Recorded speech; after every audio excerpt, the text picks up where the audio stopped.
जब अचानक पाकिस्तान के सैन्य प्रवक्ताओं, सोशल मीडिया नेटवर्क और चुनिंदा अंतर्राष्ट्रीय हैंडल से ये दावा उछलकर सामने आया कि पाकिस्तान ने भारत के 4 राफेल लड़ाकू विमान मार गिराए हैं।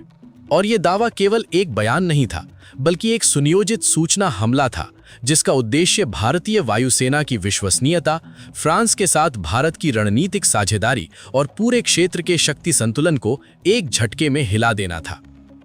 क्योंकि राफेल केवल एक लड़ाकू जेट नहीं, बल्कि भारत की aerial superiority, deep strike capability और न्यूक्लियर डेटरेंस के सपोर्ट स्ट्रक्चर का अभिन्न हिस्सा है। इसलिए 4 राफेल गिराए जाने का दावा वस्तुतः ये कहने जैसा था कि भारत की हवाई ढाल में गंभीर दरार आ चुकी है। इस दावे के साथ ही पाकिस्तान के टेलीविजन स्टूडियो युद्ध कक्षों में बदल गए, जहां एंकर नक्शों पर काल्पनिक एयर कॉम्बैट ड्रॉ कर रहे थे। सोशल मीडिया पर पुराने मलबे की तस्वीरें, असंबंधित वीडियो क्लिप्स और एडिटेड रडार ग्राफिक्स को सबूत के रूप में पेश किया जा रहा था। लेकिन इन सब के बीच सबसे खतरनाक चीज थी वो मनोवैज्ञानिक दबाव जो भारत पर डालने की कोशिश की जा रही थी। क्योंकि आधुनिक युद्ध में पहले दिमाग टूटता है, फिर सीमा, और भारत ये भली भांति जानता था। यही कारण था कि दिल्ली की ओर से शुरुआती चुप्पी को रणनीतिक कमजोरी नहीं, बल्कि रणनीतिक अनुशासन माना जाना चाहिए था। क्योंकि भारतीय वायुसेना, रक्षा मंत्रालय और राष्ट्रीय सुरक्षा ढांचे के भीतर उस समय एक असाधारण स्तर की गतिविधि चल रही थी।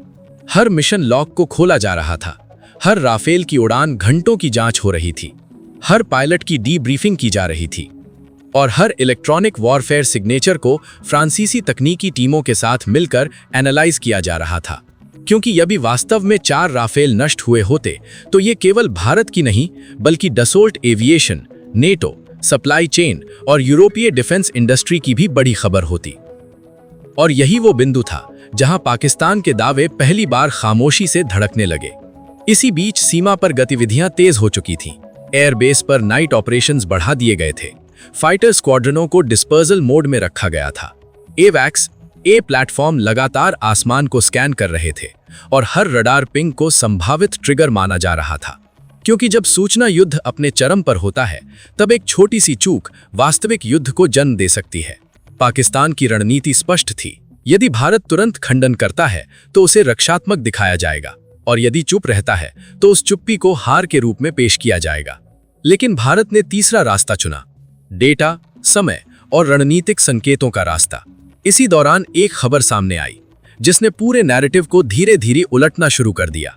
भारत की राफेल FR अपग्रेड योजना, जिसमें 35 विमानों को चरणबद्ध तरीके से डीप मॉडर्नाइजेशन के लिए तैयार किया जा रहा था। और ये योजना न तो हड़बड़ी में बनी थी, न ही किसी तात्कालिक नुकसान की भरपाई के लिए, बल्कि ये वर्षों से चली आ रही long term aerial dominance strategy का हिस्सा थी। लेकिन पाकिस्तान समर्थक नैरेटिव ने इसे तुरंत ये कहकर पेश किया कि भारत 4 राफेल खो चुका है, इसलिए अपग्रेड के बहाने नई कहानी गढ़ी जा रही है। जबकि वास्तविकता ये थी कि F4 अपग्रेड का शेड्यूल, बजट आवंटन और तकनीकी स्पेसिफिकेशन पहले से तय थे और उनका 4 जेट गिरने के दावे से कोई सीधा संबंध नहीं था। असल सच इससे कहीं ज्यादा जटिल और रणनीतिक था। एक उच्च जोखिम मिशन के दौरान एक राफेल को इलेक्ट्रॉनिक काउंटर मेजर से भरे वातावरण में तकनीकी स्तर की क्षति हुई थी, जिसमें विमान को मार गिराया नहीं गया था, बल्कि मिशन अबॉर्ट कराना पड़ा था और पायलट सुरक्षित रूप से बाहर निकल चुका था। लेकिन भारत ने इस घटना को तुरंत सार्वजनिक नहीं किया, क्योंकि युद्ध में हर सच को उसी समय नहीं बोला जाता जब दुश्मन चाहता है, बल्कि तब बोला जाता है जब वो सच दुश्मन की रणनीति को निष्प्रभावी कर दे। यही वो बिंदु था जहां अंतर्राष्ट्रीय डिफेंस विशेषज्ञों ने सवाल उठाने शुरू किए। यदि 4 राफेल गिराए गए होते तो उनके मलबे की जियो लोकेशन क्यों नहीं दिखाई गई? फ्रांसीसी सपोर्ट चैनलों में असामान्य हलचल क्यों नहीं दिखी? भारतीय स्क्वाड्रनों की तैनाती में अचानक कमी क्यों नहीं आई? और सबसे अहम, क्यों पाकिस्तान के दावे हर 24 घंटे में अपना आंकड़ा बदल रहे थे? जैसे जैसे ये सवाल गहराते गए, वैसे वैसे युद्ध का तापमान और बढ़ता गया। क्योंकि पाकिस्तान के लिए ये अब सिर्फ सैन्य दावा नहीं रह गया था, ये उसकी घरेलू राजनीति, उसकी सेना की छवि और उसकी अंतर्राष्ट्रीय विश्वसनीयता का सवाल बन चुका था। और जब ऐसे हालात बनते हैं तो अक्सर ध्यान भटकाने के लिए सीमा पर तनाव बढ़ाया जाता है, जो इस मामले में भी दिखाई देने लगा। लाइन ऑफ कंट्रोल पर फायरिंग की घटनाओं में बढ़ोतरी, एयर स्पेस के पास आक्रामक उड़ानें और सोशल मीडिया पर युद्ध उन्मादी भाषा। लेकिन भारत की प्रतिक्रिया किसी भावनात्मक बयान में नहीं, बल्कि ठोस, ठंडे और गणनात्मक कदमों में दिखाई दी। सीमित लेकिन स्पष्ट फोर्स पोस्चरिंग। कूटनीतिक चैनलों के माध्यम से ये संकेत कि झूठे दावे यदि जारी रहे तो उसके परिणाम सिर्फ नैरेटिव तक सीमित नहीं रहेंगे। और सबसे महत्वपूर्ण, राफेल एफआर अपग्रेड के जरिए यह संदेश कि भारत किसी कथित क्षति की भरपाई नहीं कर रहा, बल्कि भविष्य की लड़ाई के लिए खुद को और अधिक घातक बना रहा है। इस पूरे घटनाक्रम में एक बात स्पष्ट हो चुकी थी कि 4 राफेल गिराने का दावा एक रणनीतिक भ्रम था, जिसे युद्ध से पहले या युद्ध के दौरान भारत को मनोवैज्ञानिक रूप से कमजोर करने के लिए गढ़ा गया था। लेकिन जैसे जैसे तथ्य, तकनीक और समय ने अपना काम किया, वैसे वैसे ये भ्रम टूटने लगा। हालांकि तनाव अभी खत्म नहीं हुआ था, क्योंकि जब झूठ उजागर होता है तब अक्सर वो सबसे खतरनाक मोड़ लेता है, और दक्षिण एशिया उस मोड़ की ओर बढ़ रहा था जहां एक सच, एक झूठ और एक चिंगारी पूरे क्षेत्र को आग में झोंक सकती थी। दोस्तों, जैसे जैसे पहले चरण की धुंध छटी गई और 4 राफेल गिराए जाने के दावे के भीतर के विरोधाभास उजागर होने लगे, वैसे वैसे दक्षिण एशिया की रणनीतिक हवा और भारी होती चली गई, क्योंकि ये स्पष्ट हो चुका था कि ये सिर्फ विमानों की संख्या का विवाद नहीं है, बल्कि प्रतिष्ठा, प्रतिरोधकता और भविष्य के युद्ध डॉक्ट्रिन की परीक्षा है। और यहीं से असली कहानी शुरू होती है, जब भारत ने शोर के बजाय संकेतों की भाषा चुनी। एयरबेस की चुप्पी में तेजी, रडार स्क्रीन पर अनुशासन और कूटनीतिक चैनलों में ठंडी लेकिन सटीक शब्दावली दी, जिसका पहला ठोस प्रभाव ये पड़ा कि अंतर्राष्ट्रीय डिफेंस विशेषज्ञों ने पाकिस्तान के दावों को इनकंसिस्टेंट कहना शुरू कर दिया। क्योंकि यदि 4 राफेल सचमुच मार गिराए गए होते तो उनके मलबे की मल्टी सोर्स जियो लोकेशन, सैटेलाइट इमेजरी में थर्मल इवेंट्स, फ्रांसीसी लॉजिस्टिक्स में आपात गतिविधि और भारतीय स्क्वाड्रन रोटेशन में असामान्य अंतराल अवश्य दिखाई देता। लेकिन इनमें से कुछ भी निर्णायक रूप से सामने नहीं आया।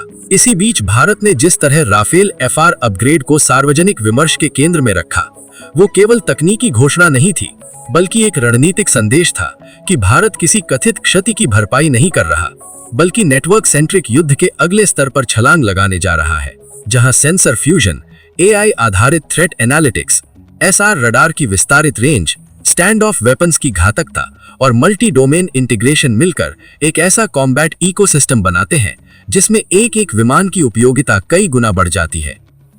यह संदेश पाकिस्तान के लिए असहज था, क्योंकि उसका नैरेटिव 4 जेट गिरे पर टिका था, जबकि भारत का नैरेटिव लड़ाई की परिभाषा बदल दी पर केंद्रित हो रहा था। और यहीं से मनोवैज्ञानिक दबाव की सुई उल्टी दिशा में घूमने लगी। पाकिस्तान के भीतर सवाल उठने लगे कि यदि दावे इतने पुख्ता हैं, तो अंतर्राष्ट्रीय मंचों पर उनका समर्थन क्यों नहीं दिख रहा? और यदि समर्थन नहीं दिख रहा, तो क्या कहीं ये सूचना युद्ध जरूरत से ज्यादा आगे तो नहीं बढ़ा दिया गया? इस तनाव के बीच सीमाओं पर गतिविधियां और सघन हुई। एयर पेट्रोल्स की आवृत्ति बढ़ी, नाइट ऑप्स में अवैक्स की उपस्थिति निरंतर बनी रही और हर निकट मुठभेड़ को संभावित एस्केलेशन पॉइंट के रूप में ट्रीट किया गया।